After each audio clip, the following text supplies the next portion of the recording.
There have been many perilous roles in history, especially during World War II, yet few were as daunting as this one. A frigid metal sphere hanging from the underside of a bomber, confined, claustrophobic, and frequently fatal. This was the domain of the ball turret gunner. Numerous positions in World War II put soldiers in grave danger. Possibly the worst was serving as the ball turret gunner on a bomber. Small, cramped, with no easy escape, lacking armor, and limited visibility, the ball turret embodied peril. What was the function of a ball turret? What risks did its gunners face? And was this position effective? Hello, I am an avid history enthusiast who enjoys discussing historical topics.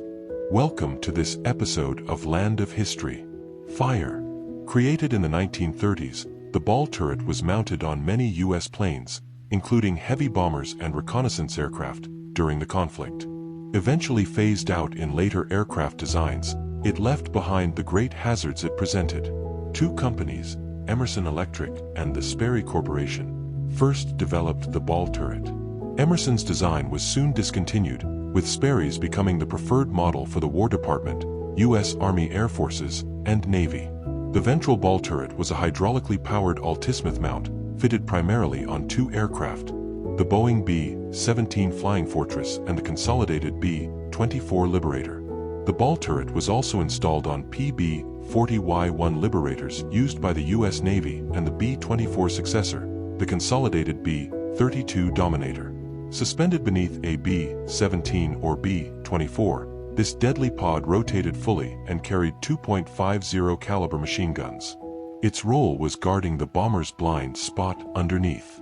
It was a solitary, exposed post with no simple exit if trouble arose.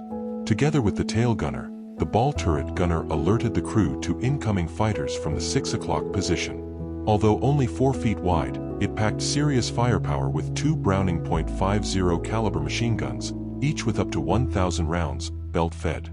Equipped with the Sperry K-4 optical gun sight, it left minimal room inside.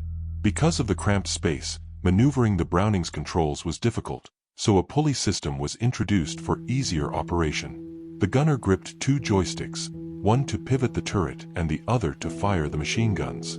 Pedals controlled the gun sight between their legs and operated an intercom system, the sole communication line with the rest of the crew. Typically, the smallest men were assigned this role, though not exclusively. Gunners curled into a fetal posture, knees to chest, back against the rear wall, feet positioned on foot pedal triggers. Missions often lasted up to 10 hours, exposing them to harsh conditions. Frozen limbs were common, and bathroom breaks were non-existent. Welcome to your workplace. Entering was a challenge. The gunner climbed through a hatch in the aircraft floor, placing feet in stirrups, and then lowered the turret so the guns pointed downward. Once inside, they were effectively cut off from the crew. Communication was via a single intercom line, often failing first due to battle damage or technical faults. Extreme cold was another hazard.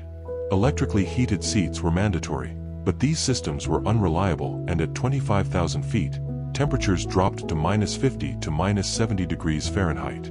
If the turret lost power, so did the suit's heat, causing the gunner to freeze. Actor Clark Gable served as a gunner and cameraman in the 8th Air Force and suffered severe frostbite during a mission. U.S. Army Air Force veteran Randall Jarrell captured the horror of the ball turret with a chilling line. Despite its risks, the turret offered a clear vantage below, ideal for inspecting battle damage from flak or enemy fighters under the bomber. Ball turret designs varied by aircraft. The B-17's conventional landing gear meant its turret was non-retractable, while the B-24's tricycle gear required a vertically retractable mount to prevent ground strikes during unstable takeoffs and landings. Because the turret couldn't fully retract into the fuselage, it would be crushed if the plane belly landed or ditched at sea. It was a coffin in crash landings if the gunner couldn't escape. Ball turret gunners rarely wore parachutes inside the turret due to space limits. Instead, the chute was stored outside the turret unless evacuation was impossible. The turret was raised and lowered by an electro-hydraulic system once airborne, controlled remotely by pilots. In emergencies like power loss or damage, gunners could manually retract the turret if time allowed. To abandon a doomed aircraft, the gunner had to rotate the turret vertically, which was impossible if power failed. Manual cranks, operated by other crew members, were the last resort for rescue. After exiting, the gunner had to crawl inside, locate his parachute, put it on, and jump. Some wore chest parachutes, but this wasn't standard. All of this often happened while the bomber spiraled out of control, with centrifugal forces pinning the gunner inside as the plane fell. Many gunners complained that these escape systems and gear didn't always function properly. If power failed, the chute's electrical release could also fail, creating perilous conditions for escape and risking freezing. Often, crew had to help pull gunners out post-landing since they were semi-frozen in the turret. Oxygen was a further concern. A damaged line could suffocate the gunner silently unless a crew member noticed the turret wasn't moving. Pilots, co-pilots, or crew chiefs regularly called out to ensure the gunner was responsive. Without physical interaction, the ball turret gunner relied on fellow crew to call out aircraft positions since he only saw below and behind. Attacks from other angles were unknown unless signaled. Though often first to spot enemy fighters from below, gunners had to conserve ammunition since guns couldn't be reloaded mid-flight. Shots were limited to short bursts to ensure hits. This post was harrowing as gunners often witnessed the destruction and parachuting of both friendly and enemy aircraft long after their comrades lost sight. Frozen urine was another issue. Relief tubes sometimes drained onto and froze on the turret.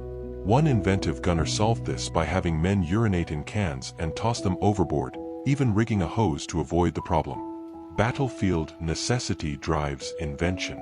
Surprisingly, for planes that returned unscathed, the ball turret was among the safer positions, alongside pilot and co-pilot, unless a crash landing occurred. With a jammed turret, statistics showed only 6% of ball turret gunners were killed, and 6% wounded.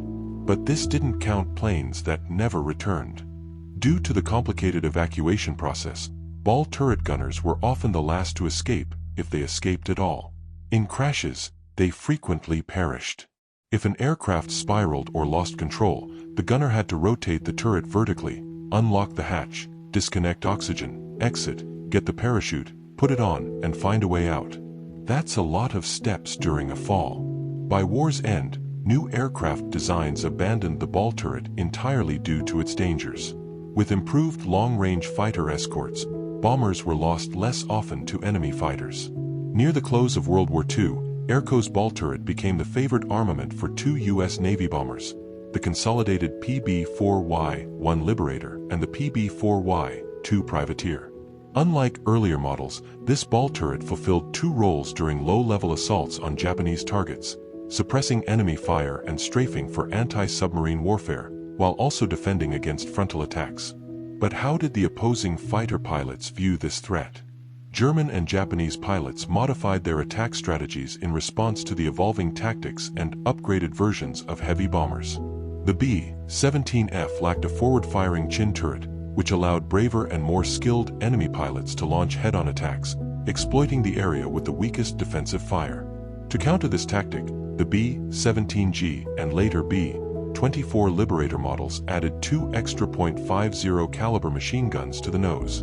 Most German pilots favored attacking from behind, diving swiftly from above to strike mainly at the wings and engines because this approach allowed better aiming and inflicted more damage.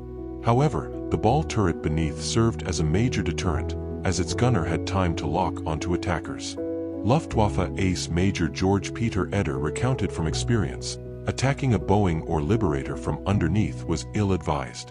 The pair of guns in the ball turret had ample time to target and hit you. I learned this the hard way. Attacking from behind and above was safer, allowing speed and minimizing exposure to gunners. Egon Meyer and I developed frontal assault tactics, difficult to master, seldom used by most pilots.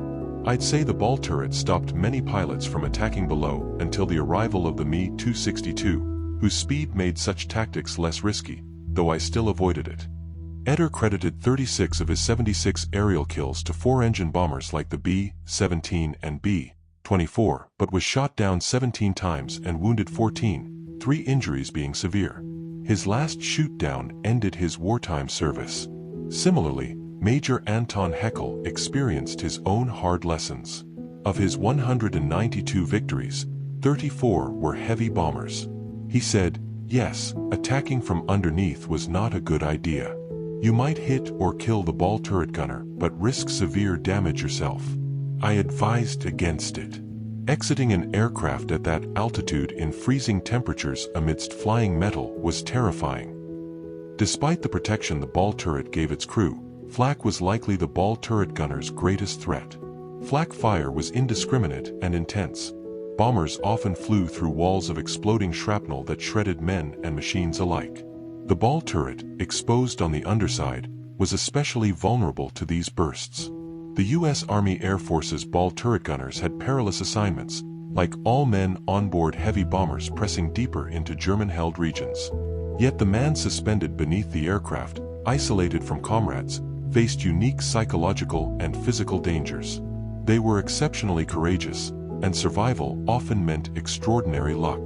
Thank you for watching this episode of Land of History. If you enjoyed it, please like, share, and subscribe. If you'd like to support increasing production costs, consider becoming a channel member. Thank you for watching.